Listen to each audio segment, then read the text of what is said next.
We're going to be sort of following on what Tom kind of introduced, and we'll be drilling into one particular textual way of doing high-level workflow scripting.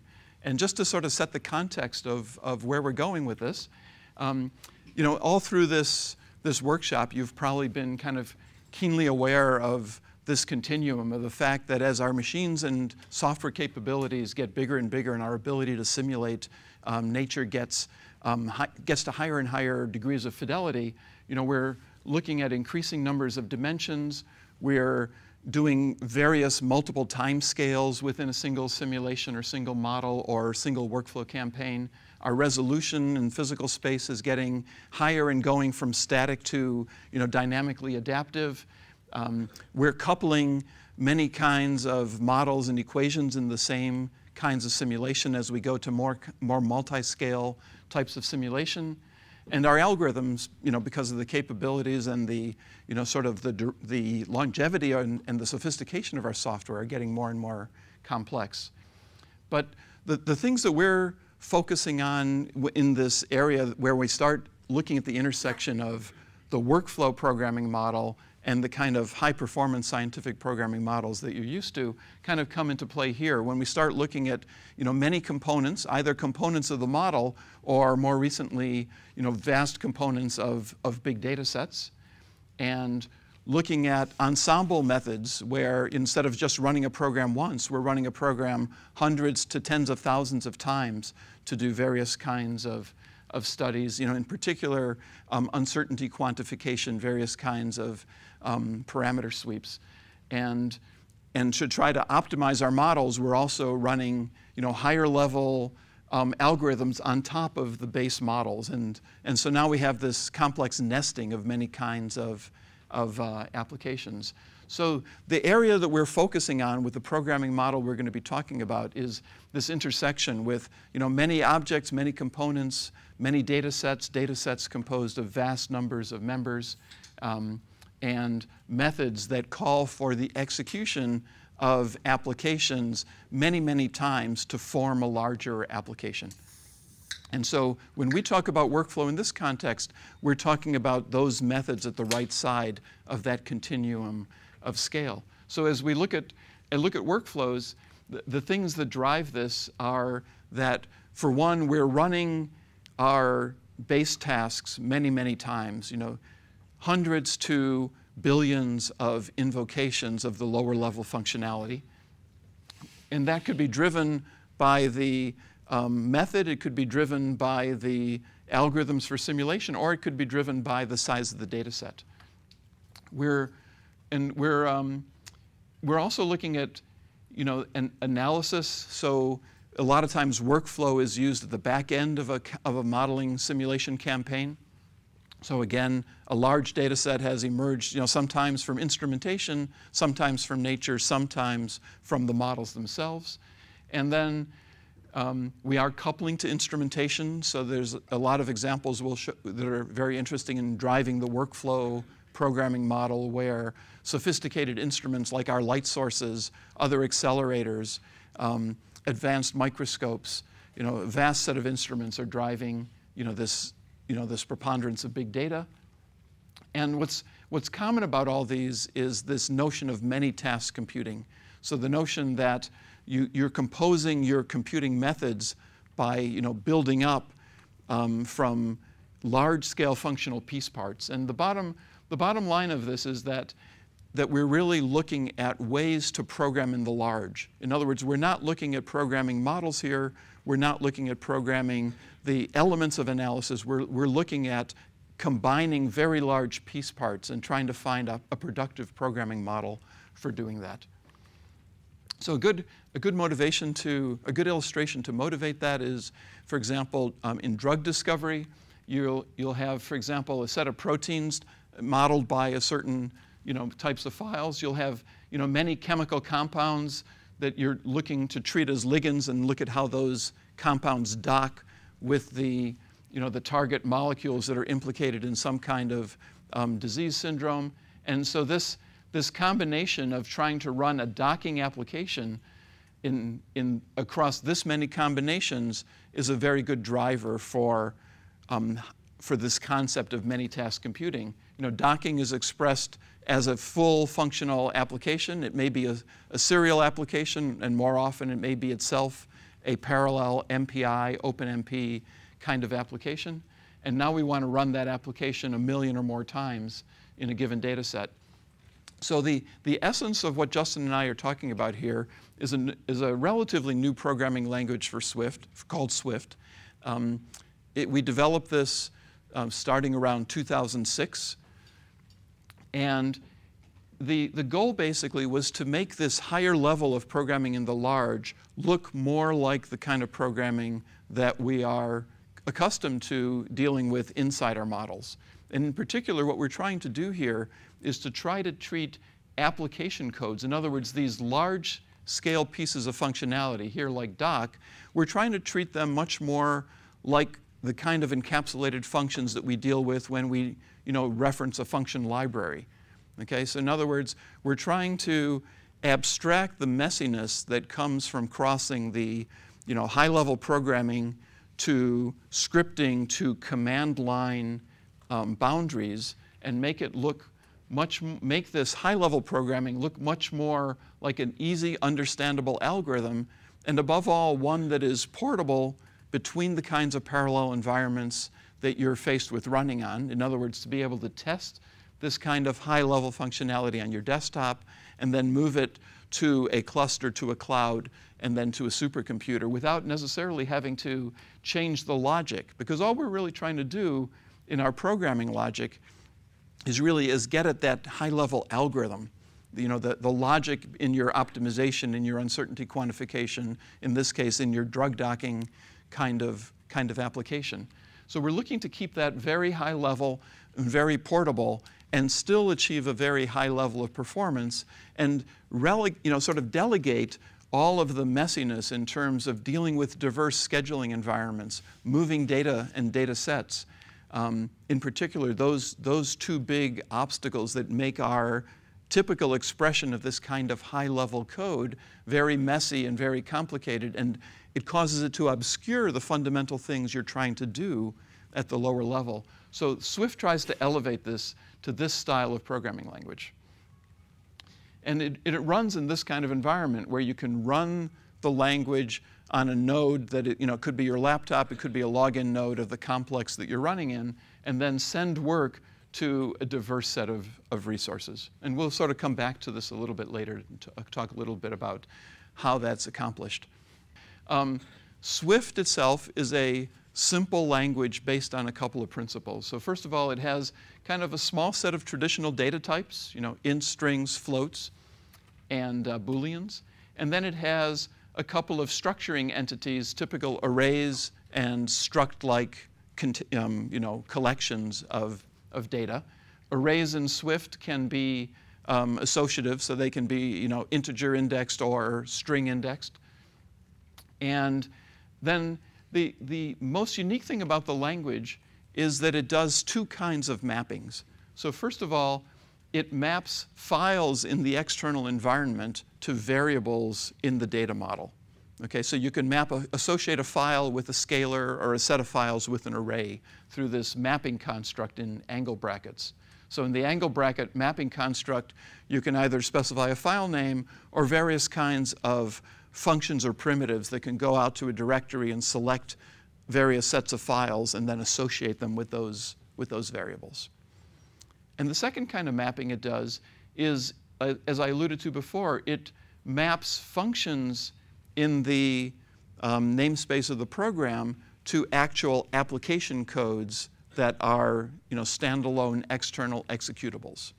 Okay, so the whole notion of being able to operate on sets of files by applying application programs to it, like you would do in a typical shell scripting environment, is facilitated in Swift through these two kinds of mappings.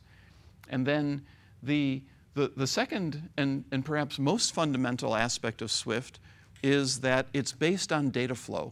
So through the use of dataflow, Swift becomes an implicitly parallel language.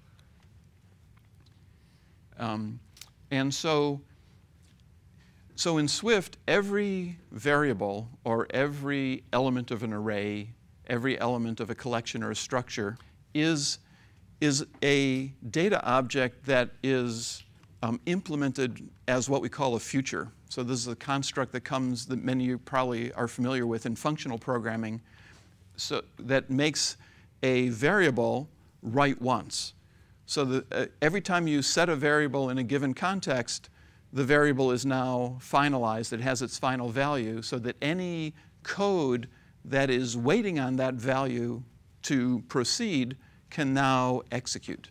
And through this very simple mechanism, every element of the language execution, every expression, every function invocation, every reference or setting of an array uses the same kind of data flow construct. So for example, a function that receives an array as input waits for that entire array to be closed before it can execute various primitive operations. But basically, if you have two expressions where the one expression is referencing a value that is set in the prior expression, the referencing expression will block until the prior expression has actually set an object. And through this synchronization mechanism, the entire language can achieve very high degrees of parallelism. So the other benefits of this programming model I've already alluded to. In other words, that your scripts are now location transparent, and also your scripts now have the ability to not have to deal with many of the issues of error recovery in a large-scale distributed scripting environment. So Swift does two levels of recovery for you. If individual tasks fail, for example, when you execute an app on a distributed cluster and something goes wrong with that app, you can declare that Swift should retry given apps n times before giving up on that logical function call. And then the workflow as a whole, your entire Swift script, essentially has script-level checkpoint logic in it, so that the script, if the entire script fails, for example, if the node on which Swift is running goes down or gets disconnected, Swift can then recover that entire workflow from the point where it was stopped. And then the last important benefit that comes from this functionally encapsulated model is that every function invocation is logged, so that at the end of a run, you can go back and really determine exactly what was, how every atomic operation in the language was executed. What was sent to every command, what was returned. So all of that provenance information is logged by Swift, and it gives you a very methodical way of tracing back the derivation of your data. Okay, so this is a better illustration of what I was talking about in terms of this pervasive parallel nature of this execution model. So inside the function myproc, we have two functions that depend on the input argument. So these two functions, f and g, execute as soon as I gets a value, but r, which is the return value of this function, is not going to be settable until both of those functions have proceeded. So we can see a couple things in this simple example. One is that in Swift, you can do typical structuring. So you can use nested functions to describe complex logic. You can use functional decomposition to write libraries of workflow-type functionality. And the second thing is this pervasive parallel nature where, in some sense, myproc can be invoked even before the input argument is set. So conceptually, when a Swift script starts running, the entire flow graph of the program is activatable. In other words, the entire flow graph can start to execute, and things only block when a given expression needs a value and can't proceed any further. So for example, and this pervasive parallelism that I just described takes place through function call boundaries. In other words, not only do all the top-level expressions execute, but all of the functions that they invoke start running conceptually when the program starts. And it's only when Swift needs to call a primitive operation or an external function, like a command or a function that's written outside of Swift, that blocking needs to occur. So you have this kind of implicit pervasive parallelism that takes place through the for loops of your program and through the levels of function call. Yeah, question? Does it mean that when I call my proc, it returns immediately? It actually is not going to return. In other words, when you call myproc, it's going to get put on the function call stack. It is not going to block. It is not going to block, but it's not. But neither is it going to return a value. In other words, this R, for example, to really understand how this is going to behave, you have to know whether these are intermediate level Swift functions or primitive functions. Okay? If they're primitives, then it will block. If they are not primitives, then they'll be invoked and go down the call chain. And if I don't use R ever, then fng won't be called either, ever. If I don't use R. I think that fng will be called because they're invoked by virtue of the fact that they're on the calling chain. It is going from top down, is it? Or? I think it is, yes. And fng can occur in parallel. Correct.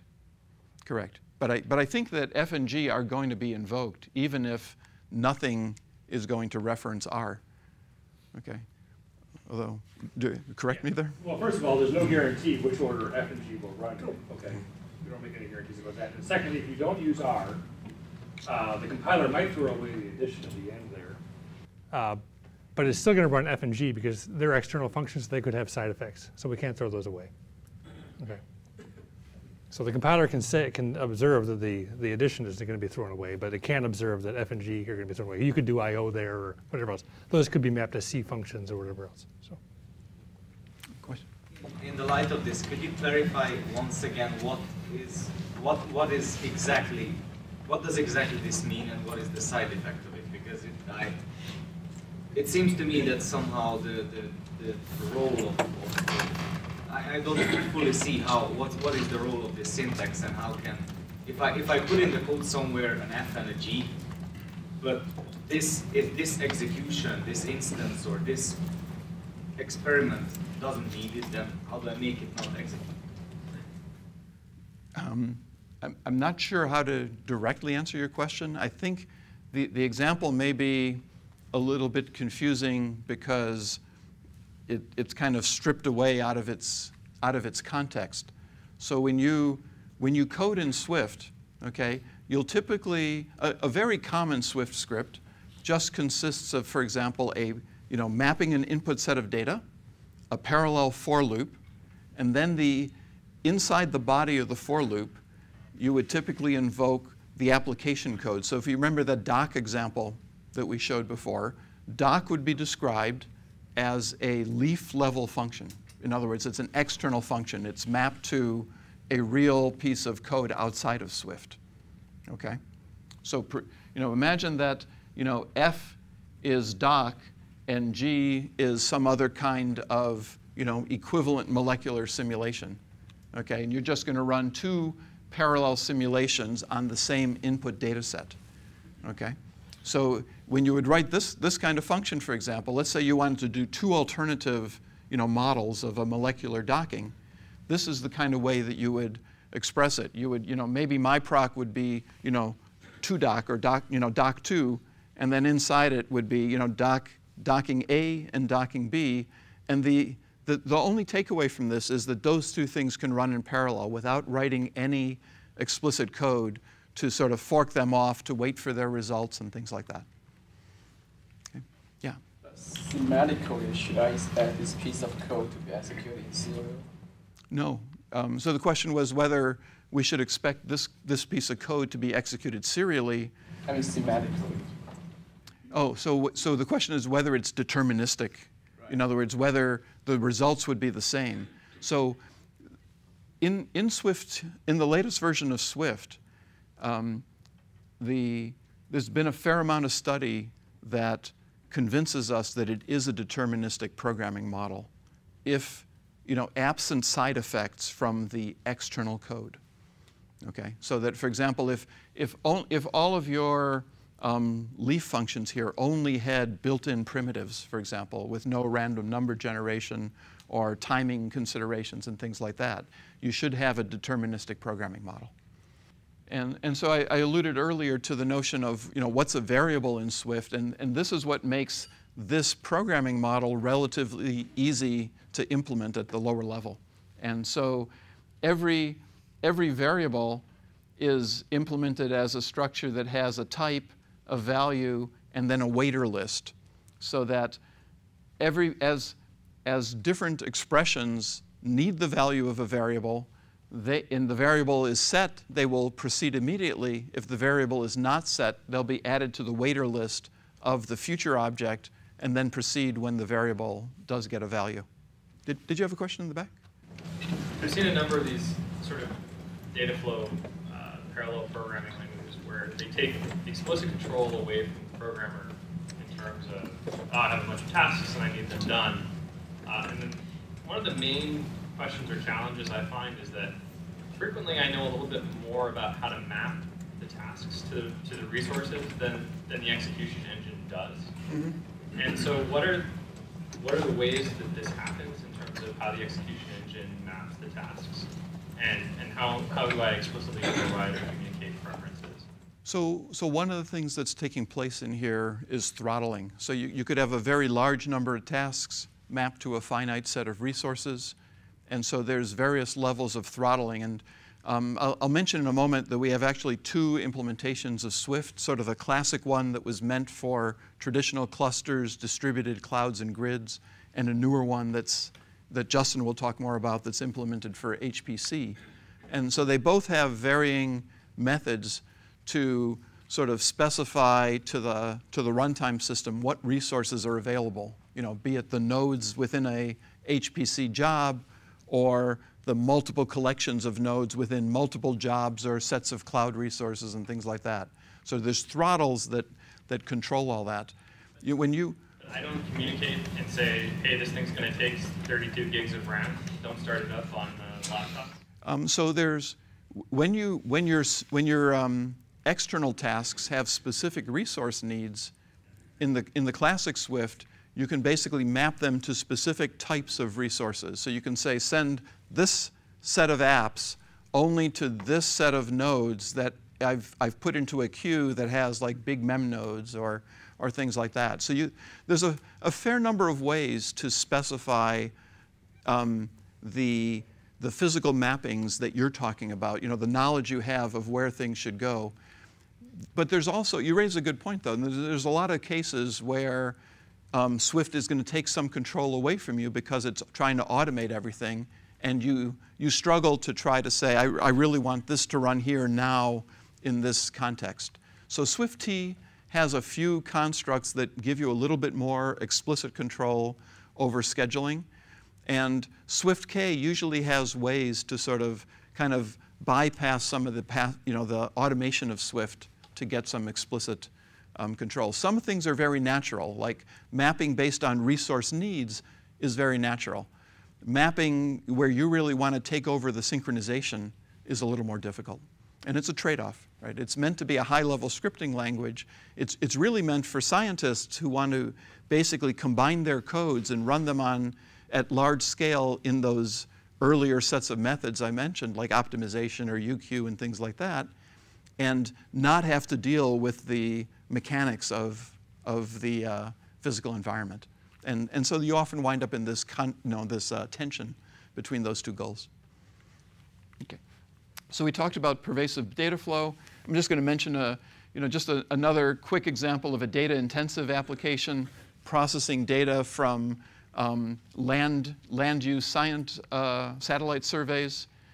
So you could, for example, express this kind of loop where you have a data set and you want to both calculate land use and basically do some color image transformation on the data, and to do those two things in parallel, and then send the data through this pipeline where there's a little bit of additional parallelism. So this is the kind of flow graph where Swift's automated parallelism helps avoid having to explicitly set up this kind of synchronization, and you wind up with a simple for loop where you can put, again, so this is a good example of F and G running together. F is land use, G is colorize, and I don't have to worry about any kind of construct to say do them in parallel. And then when analyze runs, it's going to depend on this output array to run. So as soon as all of these things are finished, then analyze can run. And that's not necessarily going to affect the other part of that flow graph. So you have this kind of, these two things going in parallel, these two functions, assemble and mark, going in parallel. So another example of big data comes from processing fMRI data sets where you'll have very complex structures. So here, this is an example of Swift's data structuring mechanism being able to describe what's in a fairly complex disk directory structure. So you have a directory structure that mirrors what data is emerging from the physical experimental instrument, and then we have the ability to sort of have a hierarchy in Swift data types that matches that. And we have then a complex graph of many different application codes. There's like 5, 6 different application codes involved in this this pipeline. And instead of having to sort of write these complex shell scripts that sort of pass the data from one app to the next, we can sort of write it as a very high-level function where each of these sub-functions in bold on this chart is itself another Swift sub-function. Like reorient here can encapsulate the fact that inside reorient I'm doing a for loop to do, for example, this level of processing in the flow graph. Okay, so we have kind of a nice way to sort of say, now I can see the logic that would have been embedded in hundreds of lines of shell scripting. I can now see it as one coherent flow and understand its high-level structure. Okay, so I alluded to the fact that there were two generations of Swift. The first one is based on a Java-based workflow engine called Carrion, and hence it's called SwiftK. So SwiftK is implemented entirely in Java. The compiler and the runtime system sit in the same JVM. And then SwiftT, which is what Justin and Tim Armstrong have architected over the past several years, is a high-performance version of Swift that was really meant to deal with extreme-scale machines like the BGQ, like large-scale crays. And so an entire effort was taken to re-implement the entire stack from the compiler down through the runtime for that kind of environment. And now we're in the process of basically bringing these two different implementations back together. They implement almost the same version of the Swift language, but there's been a little bit of language drift and library drift, and now we're trying to bring these two back together into one unified implementation. So the way and here on the ALCF systems at Argonne, on the Blue Gene queues, we can actually run both Swifts for different kinds of purposes. The Blue Gene has as you're undoubtedly aware, the compute node kernel of the Blue Gene is a very specific kernel. It's a very limited set of Linux. It notably doesn't have fork exec capabilities, and so everything is sort of single Unix task inside that environment. And so in many cases, though, we want to get one allocation of nodes from the machine, one large allocation, and subdivide that allocation into smaller units and then run lots of smaller jobs within that large allocation. So the Blue Gene has a mechanism that maybe some of you have encountered called subjobs that lets us do that, essentially giving us in some sense, essentially a forking capability, but it's a very primitive forking capability completely outside the kernel itself. So Swift, the classic version of Swift, can provide a very convenient way to sort of divide up sets of nodes using subjobs and bootable blocks, as they're called, and essentially retain that high-level scripting capability. So when what you want to do is to take an existing application tool on the BGQ and run many copies of it in parallel at a smaller duration, this is a very convenient way of doing it. And Swift-T, on the other hand, is the much more mainstream way of expressing high-performance workflow in a Blue Gene queue or Cray, XEXK type of environment. And I'll leave this to Justin to describe, but it basically is going to take an entire set of nodes and run very lightweight leaf tasks within those nodes. And environments where you can fork, Swift-T will let you actually run any kind of forked pattern of application invocation on those nodes. In environments where you can't, it excels at expressing workflows where the leaf tasks consist of high-level functions drawn from libraries or other languages. And I'll leave that for Justin to describe. So just a brief overview of what I meant by merging these two environments.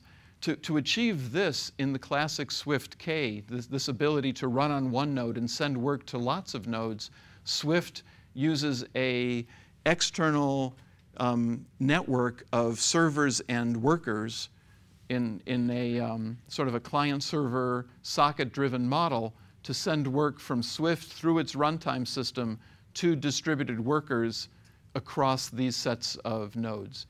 And then it has multiple levels of schedulers that essentially can grab jobs across those resources and pack requests into those nodes. And what we're doing now in this unification is coupling this runtime, this flexible runtime of Swift-K to the powerful programming model of Swift-T, so that you can run the same Swift-T language and compiler and optimizer on your script, and then have the choice of whether you want to run your program in one big job allocation or whether you want to run that same kind of program in a distributed environment. And so that's the evolution that we're going to. And just real quickly, a few illustrations of work that's been done on the Argonne BGQs using this Swift-K driver for subjobs, multi-scale material science using tools like LAMMPS and Smeagol, and doing sophisticated electron structure modeling.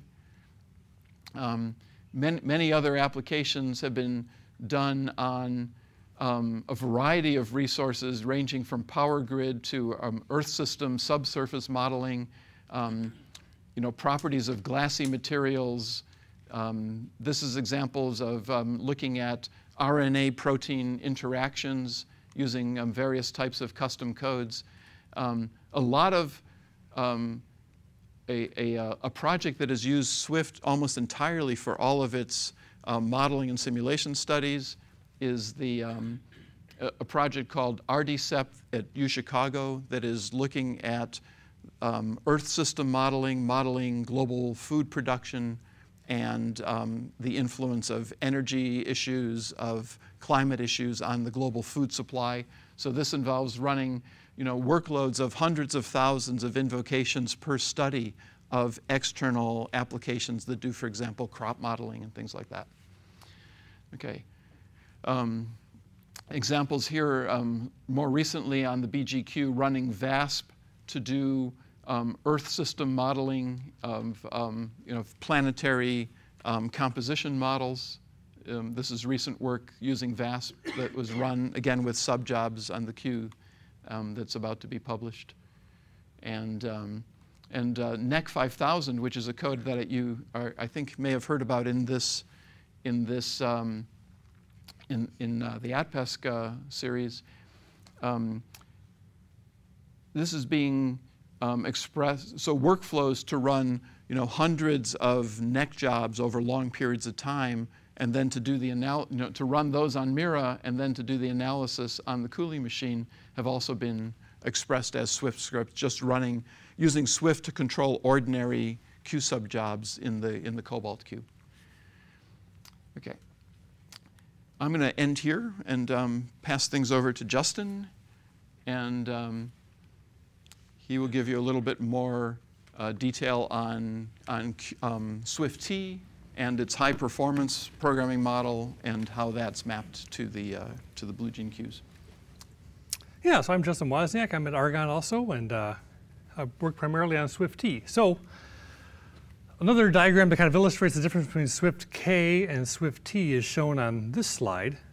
Basically, this kind of shows the the high level, very high level architecture of what Swift-K looks like, which is you basically start with a data flow program. That's your Swift script. It has all those data flow expressions in it, and it runs through one data flow engine, which is like Mike said, typically on a laptop or on a login node, and it's coordinating tasks across supercomputers or clusters, things like that, and then it's producing tasks for execution somewhere. What we wanted to do with Swift-T is extend this programming model to larger scale machines where we could send tasks to the individual cores on a very large machine like the blue gene queue, right? Which means we need to send out 700,000 tasks just to fill up the machine once, right? And if those tasks are very short, then we have to do it again, over and over again, very quickly.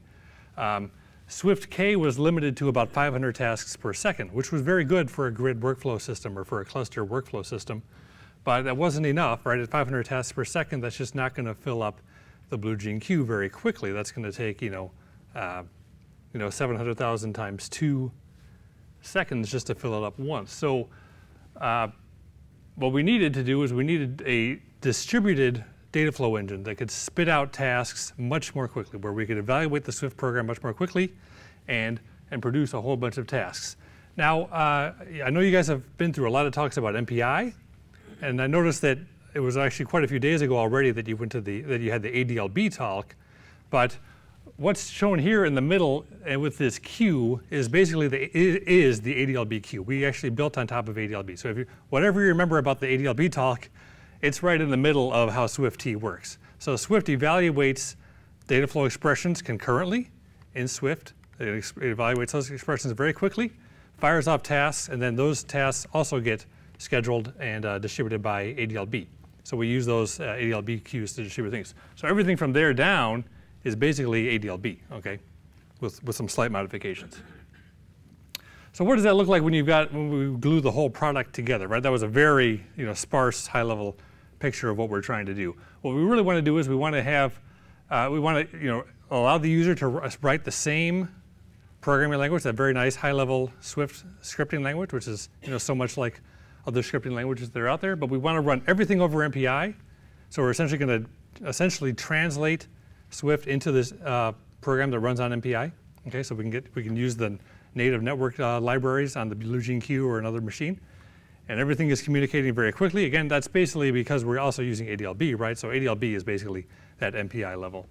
And then at the workers, which is the bulk of the system, we want those to be able to execute tasks in whatever lower level language you want. So this is a very compositional and hierarchical model. So what I mean by compositional, I mean that you're taking existing nuggets of code and gluing them together into something new. So if you have some existing sequential library, if you have some little things that are built on BLAs or whatever you want to do, and you want to glue those together into a parallel program very rapidly, Swift-T is a good solution for that. And what I mean by hierarchical, well, kind of the same thing. You have multiple programming languages. Swift is at the top, and then you might have some scripting language in the middle, or you might be going straight to native code. So you always have at least 2 languages really when you're writing Swift, and that goes for Swift-K as well. You typically have external programs. In Swift-T, you typically have library calls that you're trying to make. So you're typically composing your Swift code with libraries that could be written in any C, C++, Fortran. That's really, that works fine on the queue. And we also support scripts. So and particularly if you come to the tutorial tonight after dinner, I have some examples where we're running Python, for example, on the queue. You know, so if you have, for example, some native code and you can wrap it with Python using one of those Python tools, or if you have F to Pi and you can expose your Fortran libraries through Python, and you're doing some scripting maybe already to do testing or whatever else kind of composition you might be doing already, that's very easy then to take that and bring it into a Swift program, and now you've got this massively scalable program. Okay. We also support Tickle, and we do support Julia as well, although we haven't figured out how to make that work on the queue yet. But we do support Julia on clusters and other things like that, PCs. I talked about those ADLB servers that's a part of the system. You really only need one. But if you want to scale up and you have a whole lot more tasks per second that you need to spit out, then you can start adding ADLB servers, and the system scales well with the number of ADLB servers. When we've done our performance stunts to get to that 1.5 billion tasks per second number, that was actually on Blue Waters, which is a Cray. We had one server running per node, and we had 63 workers per node on the Cray. And you can lay out those servers however you want. You can lay them out one per node. You can have one for the whole system. You don't have to have one on each node. You can have nodes that don't have any. Like in the bottom diagram, you might just have 4 nodes that have all your servers on them. You might, if you're good with MPI layouts, you might even be able to put those servers on their own node if you need a lot of memory. For example, if you have a lot of data in your Swift program and you need to leave all the memory on some nodes just for that data, you can do that too. So there's a lot of different ways you can lay that out in practice. And the way that looks altogether, so that layout stuff is basically shown here on the right, that execution time diagram. But things really start on the left, where you're expressing your Swift script. You saw some of the syntax already. You have data definitions, which include Swift scalars, Swift structures, and mappings to external data. We also have blobs in SwiftT, which is basically a binary string that's good for passing binary data from one code fragment to another. That's kind of like an MPI message, basically, although you don't have to do the MPI send. It's more functional. So once you have those data definitions, then you can start expressing data flow expressions among those data items. And then you have your mappings to external functions. I don't have any syntax for that, but we can get to that tonight. How do you connect the Swift language to your lower level programming language like C? So that's kind of like if you've done any other programming language integration where you're trying to integrate C plus Fortran or something like that, you know what that's a little bit like. And that's basically what you have to do to get Swift to call into your lower level libraries, unless, of course, you've already wrapped it with a scripting language like Tickle or Python or R, then it's a little bit easier. We take that Swift script, we run it through the STC compiler. So STC stands for Swift to Turbine Compiler. That does a lot of analysis, it does a lot of optimization. I'll talk about it in the next couple of slides. And then it generates this stuff we call turbine code. And that is basically a script that can run on our runtime. Okay, so that basically encodes the Swift script, but in a format that's a little bit easier to run on our runtime. It's text, it's portable, so you can generate it on your laptop and just copy it over to the queue and run it there if you want to do that. And then at runtime, it's basically just a big MPI program. So you have MPI exec, not really on the queue, but if you're running on a cluster, you would have MPI exec. It has our interpreter, some features that we use to glue everything together. Again, ADLB, so ADLB is linked in. And then your user libraries. If you had C or Fortran in there, then you would need to glue that in there. Swift code and data flow, this just illustrates a little bit more about Swift semantics, I guess, and how we actually do things in SwiftT. But what the SwiftT compiler does is it takes again, we're running on top of ADLB, right? So the idea is to take Swift and translate it into ADLB. That was basically the idea. So we actually take all of the expressions in the Swift program, turn them into data flow expressions that have data dependencies.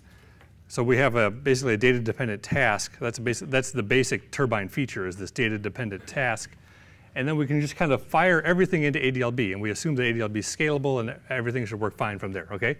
So that's the idea. So typical data flow expressions like X waiting for the output of G, we've talked about that a little bit already, but even things like conditionals actually get turned into tasks. And then when that conditional sets decides it's going to actually execute, and n is available, then we can branch out and we fire off n tasks for each iteration of that loop. And again, that's a parallel loop, so all those tasks are going to be released to ADLB at the same time. Okay. a little bit more detail about how this works. Basically, you have multiple servers. So maybe server 0, server 1. Each server has a list of tasks that are waiting. That means they're waiting on data. Tasks that are ready to run, those are essentially tasks that are in the regular ADLB queue. We have this mapping of dependencies. So we have a publish, a subscribe and notify model where tasks can be submitted to a server. They have data dependencies, so they register with the other servers for all of the data dependencies that they are waiting on. And then when a task executes, it can close data dependencies, and then those tasks that are subscribed will be notified, and then they'll be released to the runtime and distributed from there. So we have, basically, this kind of data-dependent task queue, essentially, okay, with notifications. Yes, but these are all MPI-based right processes on each of those servers. Right. So everything shown here is an MPI process. There's 4 MPI processes shown here. And again, you don't have to worry about this. This is just showing how things work on the inside. But yeah. Right. So all those arrows are MPI messages that we manage, right? That are generated by the system. Yes. What about data locality and data movement? Especially if you have a shared file system, parallel file system, you may not want to move all the data. However, if you don't want to hammer the shared file system with some medium-sized data, you may want to actually move it, especially on a regular cluster where you may have some local disk, which is much faster. Right. Yeah. So that's a big question about data locality. Maybe we should take that offline, I think. But there are things that you can do for data locality in Swift-T. How can you solve a big problem without data locality?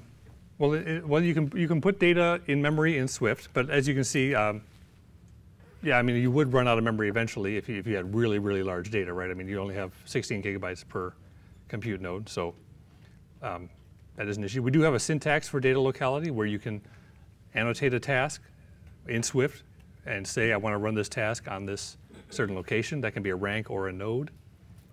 You can have hard constraints or soft constraints. For whether or not you insist that it run there, or you would just prefer that it run there. There's things like that. One thing to realize about this programming model is that a large number of Swift-T programs are entirely in-memory programs, just like an MPI program. So that the file system isn't going to be referenced unless you're actually calling these functions that are going to go out and do explicit I/O.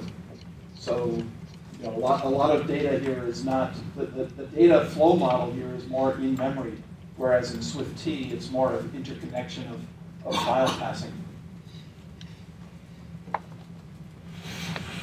Can you combine Swift and Swift-T to have Swift-T handle file movement and Swift handles file? Yeah, one of them handles the file level. Swift-T can do both file passing and in-memory passing. I guess that's the key point I was trying to raise. Right. Yes. Since Swift is based on MPI, how is it with fault tolerance? Does the whole system die if one rank goes down? Swift-T does, yes. Swift-K is better with fault tolerance right now because it's based on sockets, so it actually can lose workers and keep running and restart tasks automatically. Swift-T, what we often say is that it's well positioned for emerging features that enable fault tolerance in MPI. So since Swift-T knows a lot about what's going on those workers, it knows what jobs are outstanding, if features in MPI became available that allowed us to recover from the loss of a worker, we would be well positioned to do that, right? Because we know what's going on. We could restart a task, just the way that Swift-K does already.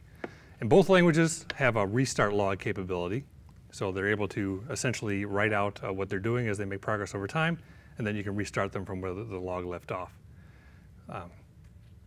So Swift-K has really, truly a restart log, and Swift-T has something that's a little bit more like checkpointing for restarts.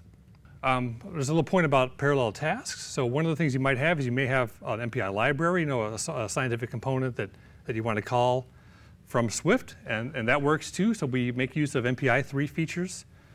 In this diagram, I've kind of shown again a little bit of a skeleton of what the Swift-T architecture is, where you have the Swift program, it goes through a compiler, and then at runtime it's essentially ADLB, right? What we can do in Swift-T is allocate subcommunicators out of your MPI-COM world communicator and run your tasks, your parallel tasks on those communicators. And so that means you could have sequential tasks intermingled with parallel tasks quite nicely. And the syntax in Swift is very nice to do that. So that parallel number indicates how many workers you want to allocate to that task. And that number can be defined at compile time. That could be a variable or an expression or anything like that. And we use MPI-com create group to do that. At runtime, well, this is actually an example of calling lamps, a simulator with a whole bunch of different temperatures. And that's what a complete Swift script would look like to do that. You'd have some for loop. You'd do some string processing to generate the input file name for that task. And the input file, this is using sed to tweak the contents of that configuration file, and then it's going to run lamps with that command line, and then eight tasks, or eight workers for that task. And lamps has a very nice C++ API, so it's very easy to do this from Swift-T. And then at runtime, this is actually an MPE and jump shot diagram of what parallel tasks look like when they run. It's kind of hard to see, but basically what you end up with is these varying size blocks of tasks that show up and are dynamically scheduled by Swift. This is a little bit about some additional features. So we've done some work. There was a question earlier about how do you enhance the decisions that Swift makes for you. Since Swift is doing a lot of things for you, Swift is really designed to handle those easy cases where you're just trying to get a lot of parallel work done. But if you do want to try to dig in and customize what kind of decisions Swift makes, we've investigated that a little bit. So we have task locality, we have some data broadcast features, we have task priorities, and we have updatable variables. All of these are useful when you're trying to customize how Swift operates. Task locality is the idea that you can have a location variable in Swift, and then you can send a task to that location. So the syntax for that is very nice as well. You just annotate that expression. A location can include the MPI rank that you want to run on. You can say I want to run on that rank, so I have to go to that process. Or you can say I want to go to any process on that node. That's useful if you're going to access data that's in like /temp on that node or something like that. Or you can say, it doesn't have to go there. If I don't have anywhere else to run, send me somewhere else. Okay, so all that can be included in that location object. Data broadcast is interesting if you're doing data analysis and you want to load a whole bunch of data into Swift very quickly using MPI-IO. We have features for that. So that's kind of like a neat way to do big data operations on a system like the Q, where you have some big files and you want to load them all into memory and then run a dataflow program on top of them to do data analytics. That's something we've worked on. Task priorities are really nice because in many task computing, in this many task model, you might have a situation where just a handful of tasks are running for a long time at the end, and all of your other workers are idle, right? So that's really not a very good use of resources. If you know something about how long tasks are going to run, you can schedule those, you can prioritize those and make them run first, and then allow the smaller tasks to fill in at the end. And that allows you to get a nicer cutoff at the end, okay? So that make better use of your allocation. Updatable variables allow you to do, these actually introduce some non-determinism into the language, where you're allowed to update a variable later on, and then consumers of that variable might get the updated version. That's useful for some more advanced optimization algorithms that we've looked at. It was used by a branch and bound group to manage bounds that are changing. So we have some performance results. This shows a basic basic bag of tasks run on Blue Waters, up to 500,000 cores, running at 1.5 billion tasks per second. Again, that's very short tasks. So if you have some kind of code that's only going to run for 10 milliseconds, we can even support that kind of thing. Again, usually we're working with bigger chunks than that in Swift, but we just wanted to show that we could do it. And we've done a lot of different kinds of scaling studies on other common workflow patterns to make sure that Swift works at that level. And we've also studied the effect of our optimizations on that. And again, those are STC optimizations, not C optimizations, but optimizing the code that STC generates. So one of the things that Argonne has is it has a big X-ray machine called the Advanced Photon Source. And this is a machine that's used for, among other things, to study crystal structure. So you take these really high-powered X-rays and you shoot them at a crystal, and then you get these images out on detectors. and then you get a whole bunch of images actually, and then they do a lot of analysis to find out what's inside the crystal, okay? So it's a little bit like the high energy physics things you've heard about at CERN or other places where they're generating a whole bunch of data. This is a little bit different from CERN, but it's used for different purposes. And you end up with images like this that show the scattering effects of the X-rays on your crystal. So what they want to do, though, is they want to be able to come up with a model of that crystal and simulate the effect of X-rays hitting that crystal. And then you want to take the actual image of the crystal and get those things to line up. If you can get those things to line up, then that means that you have a computational model of the original crystal, right? So this is kind of an inverse modeling problem. So you have the actual experimental data, and then you're kind of iteratively trying to improve your simulated crystal to match it, okay? So one of our collaborators in Germany, who's a crystallographer, built this evolutionary algorithm using Swift, where he's basically kind of doing these high-performance simulations very quickly, though, very small, and a whole bunch of them. So he really needed a big high-performance computer to do this. And he's trying to converge. And it had parallelism at multiple levels. It had the Swift parallelism over tasks. And then at the task level, he was doing OpenMP parallelism. And the other interesting thing about the software engineering aspect of this is that he had multiple programming languages involved here. So we had Fortran at the lowest level. That was his, kind of his legacy code from the 1980s that was doing that high-performance crystal modeling.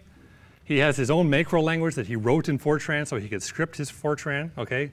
We don't want to know about that, but what we do want to know about that's interesting is that he has a Python interface on top of that. So he can actually write Python scripts on top of this whole thing. And then he wrapped those Python scripts in Swift functions. And that's a relatively easy thing to do that if you come to the tutorial, you'll hear about. And then basically he has these Swift for loops and for each loops that kind of just fire off these Python tasks and fire off the tasks, see how well they did, and then iterate to produce a better and better solution. So it had a really large potential concurrency, and it was totally done by this crystallographer at Erlangen, okay? So it was a nice success story for us. Another interesting science success story is with the NAMD. So you heard the NAMD talk today. Jim also put together a nice Swift workflow where he used NAMD to call Swift. And again, this is a very interesting software engineering technique where NAMD is calling Swift, and then Swift is essentially communicating back to NAMD about things to do next, and building up a NAMD ensemble that way. So it's a very nice case. So in conclusion, parallel workflows are, we're trying to make things very practical, very productive across a wide range of scales. We have 2 languages implementations to do that, to manage those different kinds of scales, different kinds of things you might want to do. Many different application domains have had success with this. And there's a whole lot of workflow stuff going on at the ALCF and Exceed to make this, make this really work for what you want to do. What's next? Just a couple of quick things. We're always trying to improve the programmability and the usability of these systems. Trying to make more performance so we can target even smaller and smaller tasks, like tasks that execute on a single warp of a GPU, things like that. Using the dataflow abstraction to do other things. We talked about how dataflow can help you with reliability, but it can also help you with possibly other things like power management, for example. We want to embed Swift into other languages to make it, again, easier to use for people that don't want to learn a new language, Swift. If we can bring things into Python or R, that might be a real boost. And I mentioned a little bit about using Swift to solve big data problems. We'd like to continue doing that, looking more at the intersection of Swift and MapReduce-like workflows.